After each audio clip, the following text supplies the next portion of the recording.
Your purpose isn't meant to be found. It's meant to be unveiled. Join me and transformational teacher and serial entrepreneur Kitty Waters for a conversation that busts through the myths about purpose. In this episode, you'll learn the difference between purpose and Dharma, why your excitement is truly a compass, and why uncovering your purpose is a lot simpler than most humans like to make it. Kitty's mission empowers people to do their Dharma and create the life of their dreams. She's very much in the purpose conversation, inspiring people to look inside and discover their soul's calling. She's the co-creator of the Network for Transformational Leaders, a nonprofit and peer group for people doing transformation work. Kitty's life has gone full circle after having a nervous breakdown in her 20s, suffering from depression, drug and alcohol abuse. This dissatisfaction and disconnection from life led her down the personal development route. Kitty's Do Your Dharma course has helped countless men and women let go of their limiting beliefs, unlock their greatest potential, and create the life of their dreams. Kitty launched Kitty Talks in the spring of 2017. Her coaching and the Kitty Talks podcast demystifies Dharma for people and makes it clear and understandable. By sharing real life people's stories and how they're following their bliss in their own lives, Kitty Talks' mission is to inspire a generation of change makers to follow their passion and purpose and make a difference on the planet.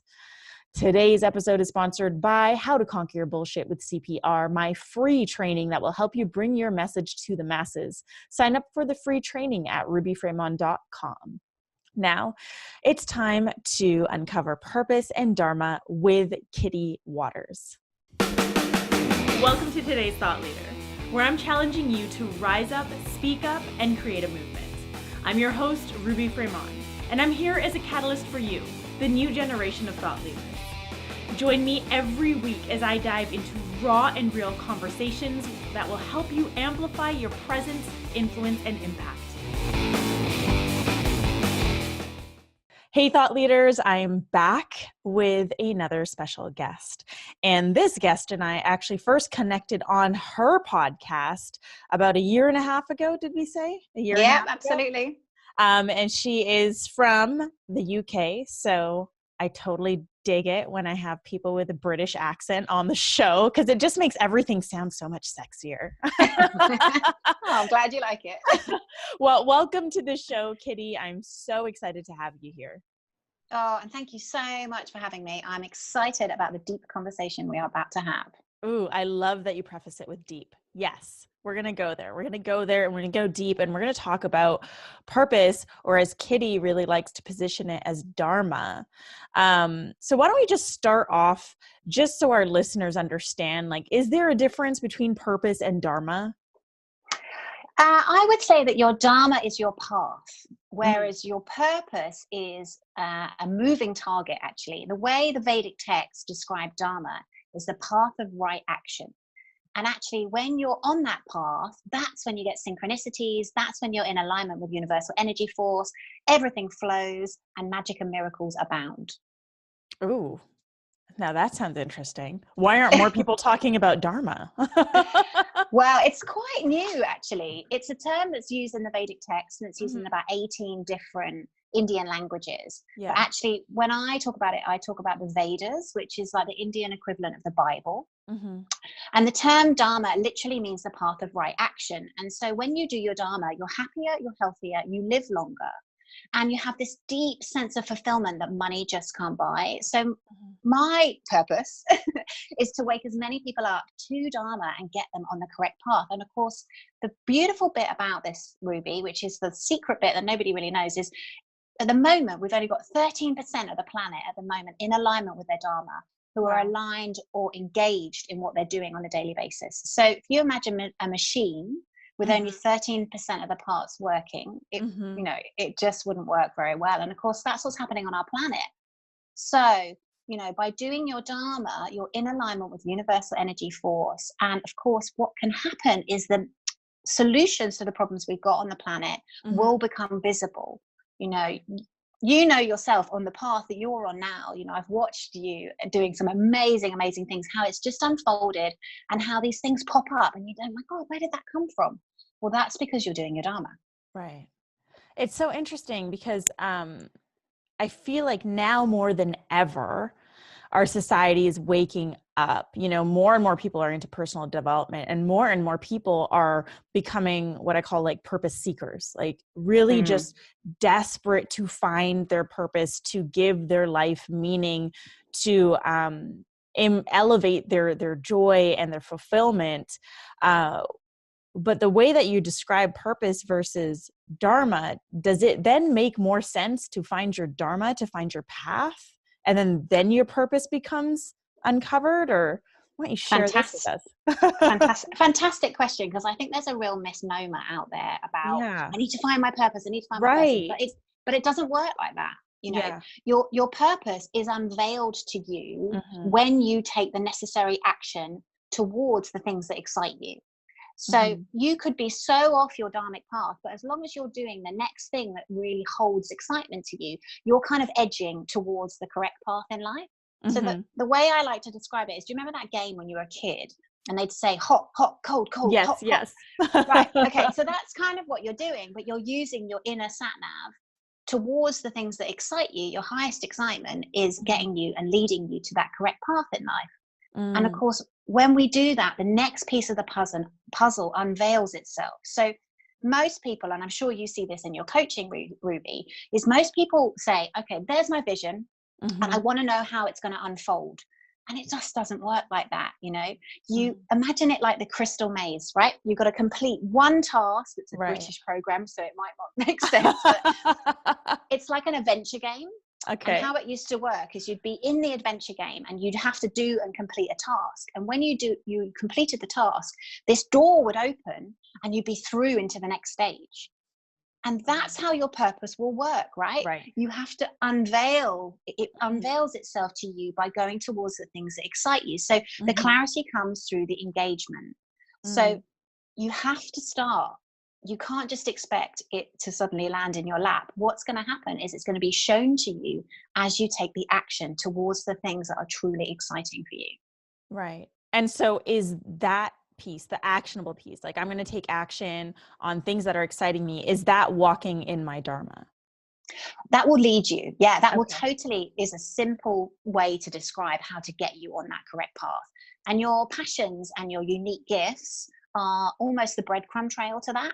Mhm. So if you're listening to this interview, you're a thought leader already, right? But if you think about it, you know, the things that you're passionate about, personal development, transformation, you know, you have gone towards those things and it's taken you to the next path and the next piece of the puzzle. So Mhm. the misnomer, I think, in the purpose conversation is you're not going to wake up one day and know why you're here on the planet. Your purpose will evolve as you grow, Mhm. as you take the next path. So your purpose now, Ruby, isn't going to be your purpose in 6, 12 months because, Right. of course, you're evolving, you're growing. But Mhm. your job is to keep listening, right? Mhm. So keep listening to the signs, keep listening to the signals, and we're always being guided. It's just knowing how to tune in. Right. And I love that you're saying this, first of all, because this is something I say all the time is your purpose is going to evolve as you evolve. Like everything is meant to evolve. But for the listener who's maybe they're like, well, I don't know. I don't know if I'm actually walking my dharma because there are a lot of things that excite me, but I'm not sure if these are the right, the quote unquote, the right things to Mm. follow. Have you ever If heard you that with your clients? Oh, of course, yeah, and it's a bit like a jigsaw puzzle. Yeah. You know, that's why being involved in a community that is in this conversation is so important. Like Mm. the Dharma community that I have, you know, it really helps you unpack what it is that your purpose is and Mhm. how it's going to manifest for you. But realistically, your passions, and you're going to be using your passions, you're going to be using your unique gifts, and it will be in service, you know, because that is the thing that happens, you know, when we give to others. You know, that truly is that sense of fulfillment that we just can't buy. You know, Mhm. we're built that way. You know, we're meant to serve, we're meant to help others. So if you're listening to this and you're not sure if you're on the dharmic path, I'd ask you how you feel, right? Mm. Do you feel like there's more? You know, do you feel maybe you're a bit anxious, maybe you're a bit depressed? You know, that was my story. I was Mhm. very out of alignment with my dharma. I was chronically depressed. had a nervous breakdown. Ruby and I have talked about this before on my podcast. I was using drugs and alcohol. We had like parallel stories. Right. Totally, completely parallel. And I was totally off my path, you know, and I was looking in the wrong places for that sense of satisfaction and fulfillment because I wasn't doing my Dharma. I wasn't, you know, tuning in and really going after the things that excited me. I was stuck in the fear. Yeah. And what's interesting is, and for our listeners, this might not look exactly like alcohol and drugs. Maybe there was some other form of numbing out your pain or whatever it is that you were going through, your destructive habits. But I find that when you're in that destructive state, it's kind of like, oh, why me? I don't have a purpose. Like, I feel like shit. I'm just going to treat myself like shit. And it perpetuates that feeling versus like, let me just follow this next thing that feels exciting to me. Let me follow this next thing that feels like something I'm actually passionate about doing. And so in fact, really the way to break that cycle, the self-destructive cycle, is to not wait for your purpose to land, because I think when you're in that destructive state, it's not going to land. Doesn't work like that. Mine sure as hell didn't work like that. But it was the series of taking action towards, and it didn't even have to be big action for me. It was like little baby steps, things that started to spark joy, and then things that started to spark fulfillment, and then things that started to spark a fire in me, which I then realized was my passion. Exactly. So I love it that you said joy, because joy, highest excitement, passion, they are highest energy vibrations on the planet, right? So we're all energy. I'm sure your listeners are into this. You know, we're energetic beings. Okay. What we put out in the world is what comes back. So if we're in this self-destructive place, you know, literally our energy field is lower. Okay. We are in shame, blame, anxiety, and guilt. So of course, we're not even going to spot opportunities. Okay, if you just have the mantra to go towards on a daily basis, the most exciting thing, that's the simplest way I can break it down for you, because that excitement is raising your vibration. Now, once your life becomes full of excitement, joy, passion, okay, you're like a fireball, you're an energy ball that is out in the world and is attracting those things back to you. So that's why you get the synchronicities, you know, because of course what you're doing, you're not only in alignment with the planet, because the planet is evolving, the planet is growing, the planet wants you to wake up.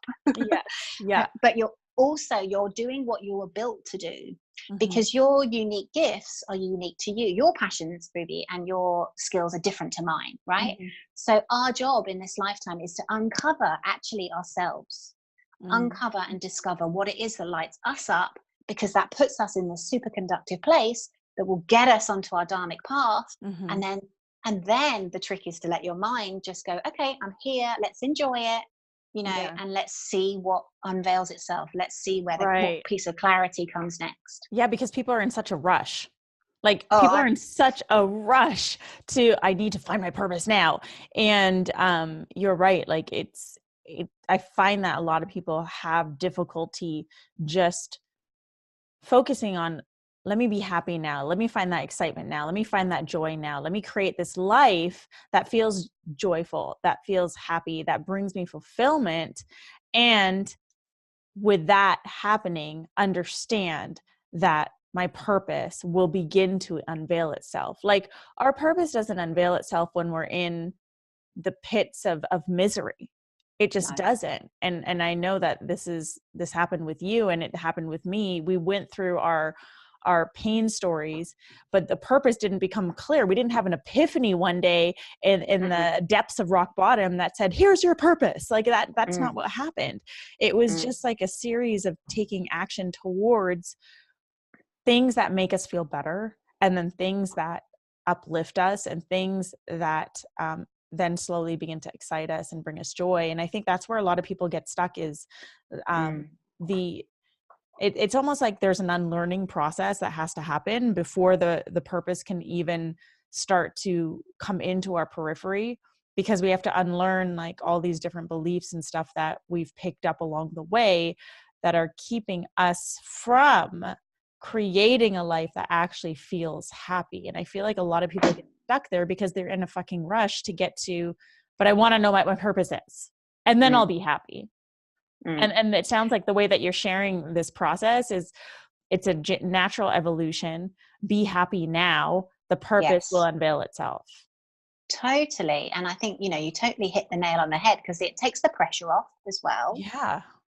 because, most, exactly as you said, most of us are in a hurry. We want to make an impact. We want to do this, but actually that defeats the object. If we go back to the Right. sense of energy, if you're just, this, we talk about gratitude, we talk about being happy in the moment, that is so, so important, because that's the energy that you're giving off.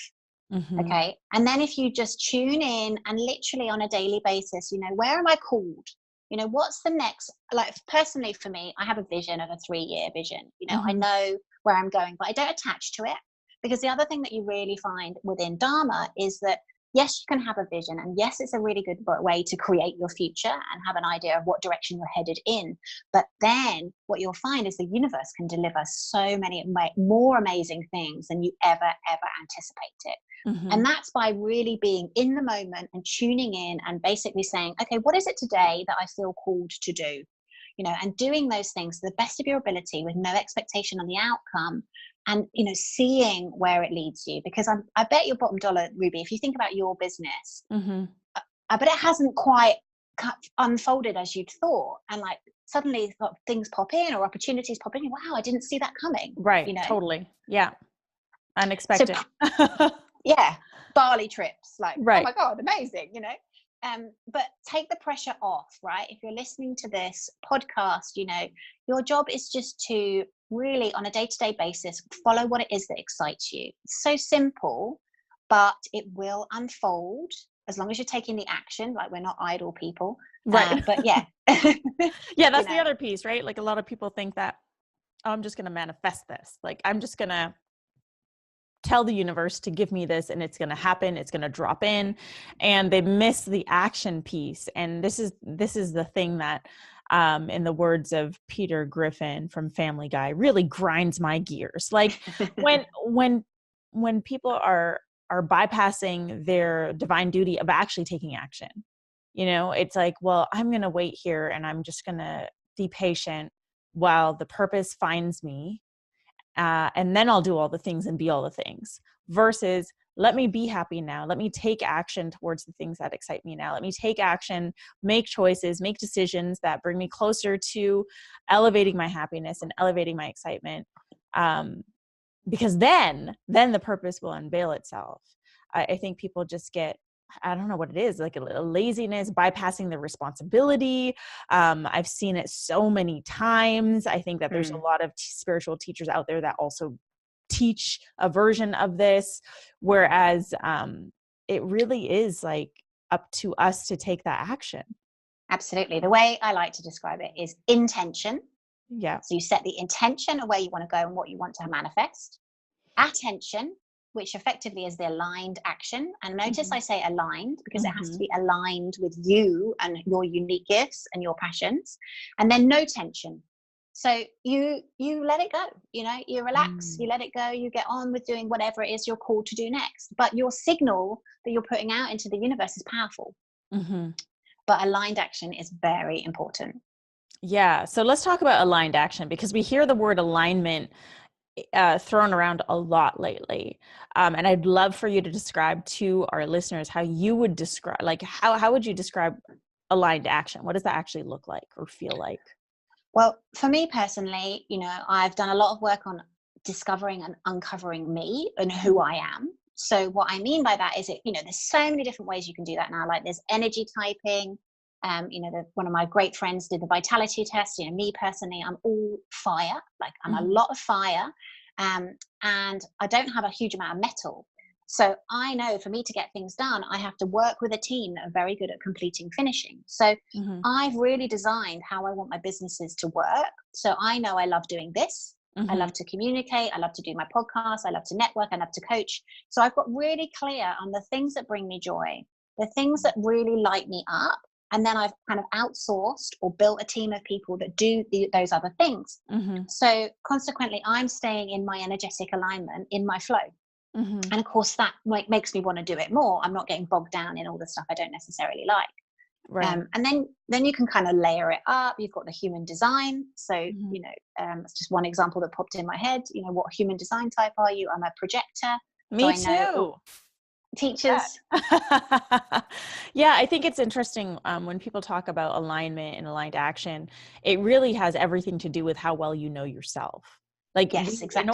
order to even understand what aligned action would be, we need to do that deep work to understand who we are, what we like. And I think that if you're in that space of like, well, I don't know what I like, the best thing to do is really just follow the feeling, right? Like if something feels really good, then that means it's in alignment with something, either a value or your human type, whatever it is.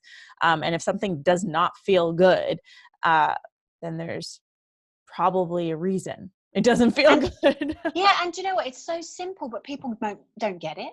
Right. Like, your excitement is a compass.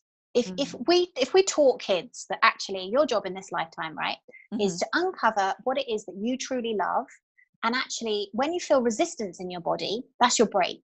So if you think about when you're in that shitty job that you hated and you didn't want to get out of bed, and that resistance was so heavy in your body, it's literally because your body is telling you shouldn't be doing that anymore. Mm-hmm. So things have weight. So excitement is very high level vibration, and Mm-hmm. then resistance, anxiety, guilt, shame, all of those things are very low level. Right. So it's a very simple way to look at your internal sat nav.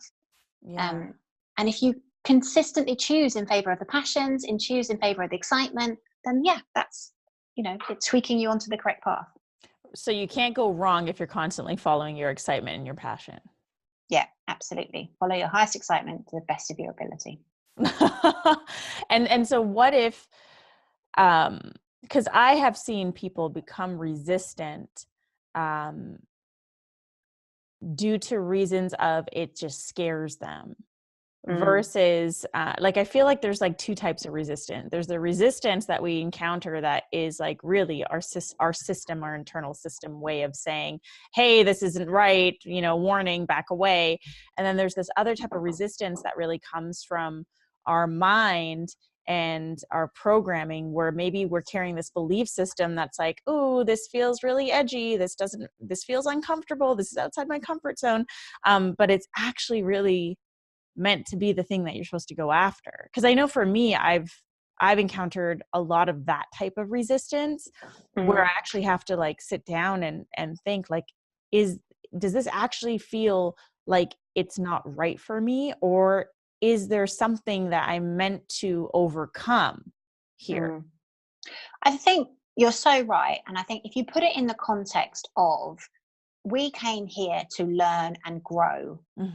Okay. So in that context, you are going to get resistance because, as you correctly said, our comfort zones, our egos want to keep us in our comfort zone because it's Yes. safe. Okay. Yes. So as soon as you start to hit your growth zone, as soon as you start to hit actually where the magic happens, which is outside of that, you are going to get resistance. But as you said, I think the question to ask yourself is this something that scares me, and like you said, doesn't feel right for me, or is this just because I'm a bit apprehensive because I've never done this before? And newsflash, when you do your Dharma, when you find and follow your purpose, I tell you what, it's going to be the best adventure you've ever taken. But it is, boy, is it going to push you out your comfort zone, because you're supposed to do that. You're supposed to become the highest and best version of yourself in this lifetime. You can't do that staying still. But what happens is people tend to stay still and they worry about, they sort of don't understand why they've got this discomfort. Everything else is moving forward, but you're not moving forward. So that resistance, the way I describe it, imagine a river, and you're flowing down the river, and the river is your growth, your river is your purpose, the river is the planet, and you're in alignment with that. You're flowing, and then maybe you get stuck by the fear, and that resistance will build up behind the twig, which is you.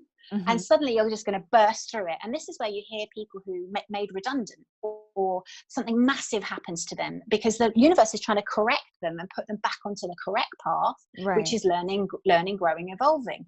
But quite often when we refuse that and we say, no, I'm staying in my comfort zone, I'm going to stay still, stay still, that resistance gets backed up. And I've interviewed, as I'm sure you have, Ruby, so many people who have had near-death experiences when they weren't listening to the signs and signals. Yeah. Oh my God, so many. Or like accidents, or like something big happens. It's almost as if to like push them, like physically push them out of it. Yeah. You're not listening. We're going to have to move you, is the way I look at it. And it's crazy because I think a lot of people think of that type of stagnancy as something that only happens to, you know, quote unquote beginner levels, like people who are just starting out. But this happens, I think, to everyone, because as long as we're evolving, we're going to continue to hit new upper limits and continue to hit new zones of New discomfort. level, new devil. Right. I love that. New level, new devil. And we continue to hit these zones of discomfort, and we can experience those periods of stagnancy again. And it's really like our divine duty to continue to get back up and to continue to create that momentum so that we can evolve our purpose and ourselves as individuals. Beautiful. Yeah. Beautiful.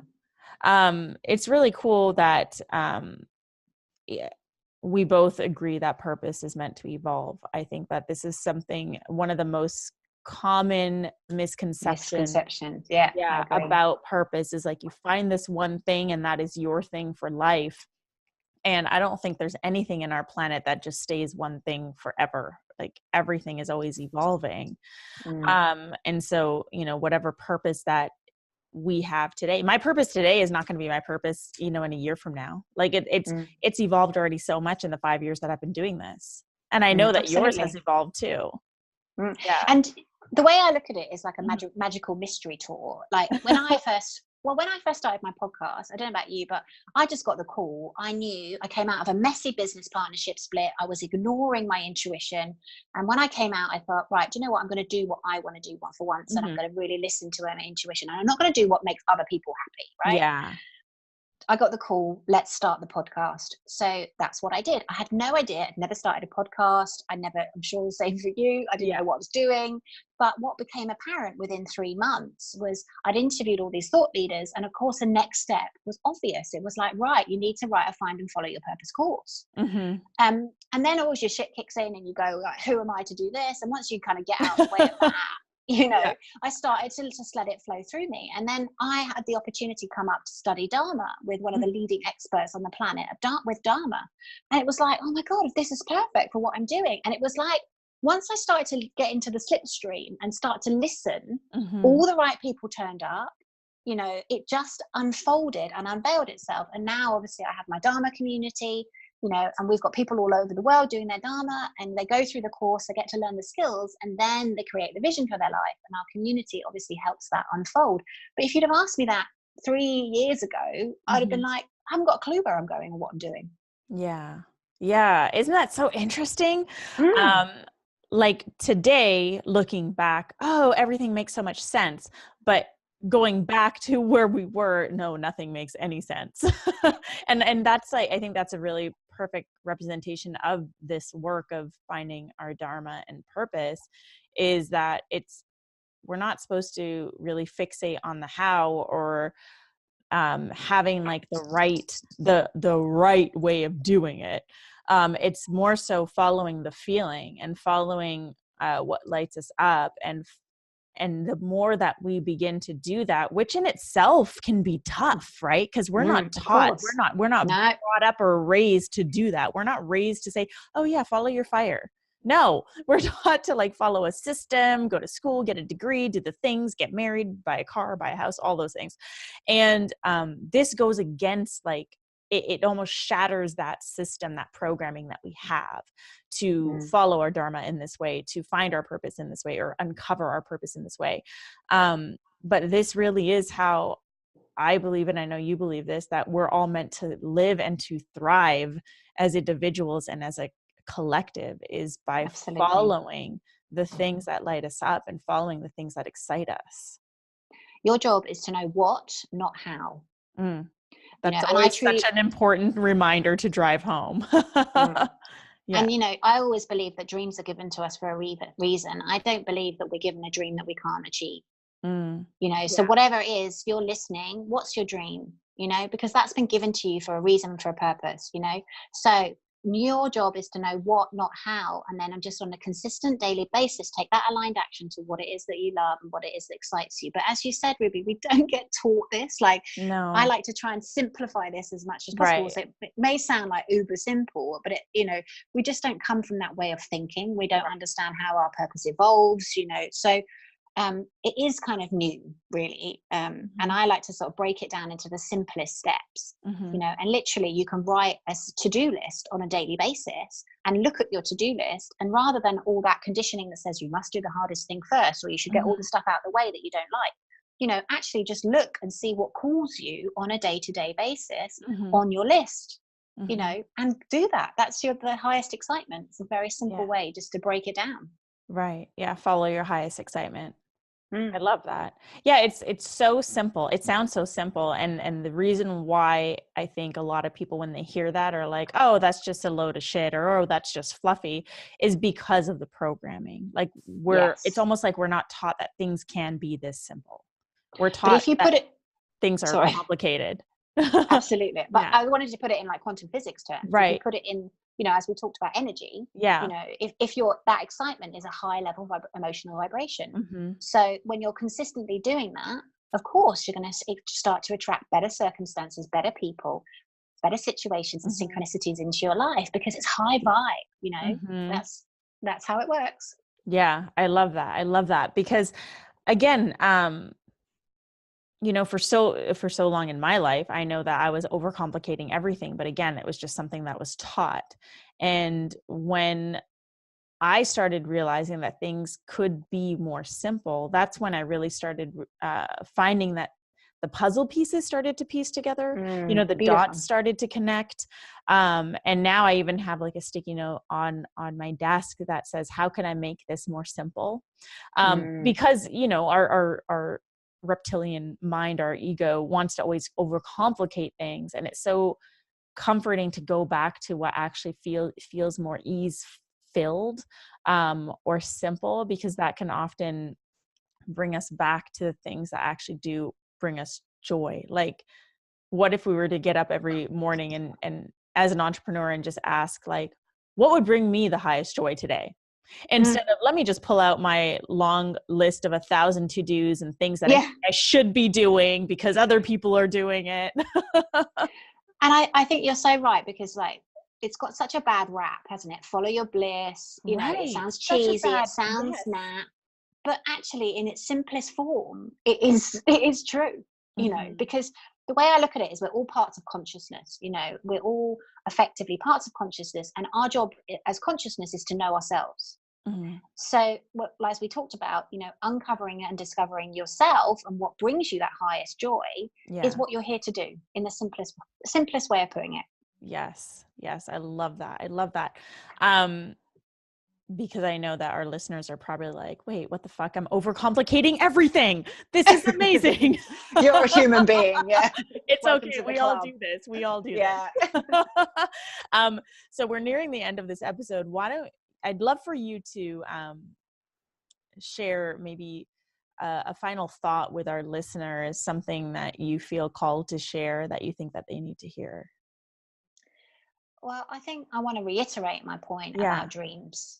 Okay. Because, we're not taught, right? We're taught that dreams are up high in the sky, but no, not in my what's the word? Not on my watch. Yeah. If you're here and you're listening to this and you've got this dream about how you want your life to look, you've got a vision about the people you want to serve, trust in that. Trust that that's been given to you for a reason, for a purpose, and it's coming, but enjoy the journey. So important to enjoy the journey, because that forces us to be present on it too. Yeah. Thank you so much, Kitty, for bringing your wisdom and sharing about Dharma and purpose in such a simplified way that I feel is going to be really easy to digest for our listeners.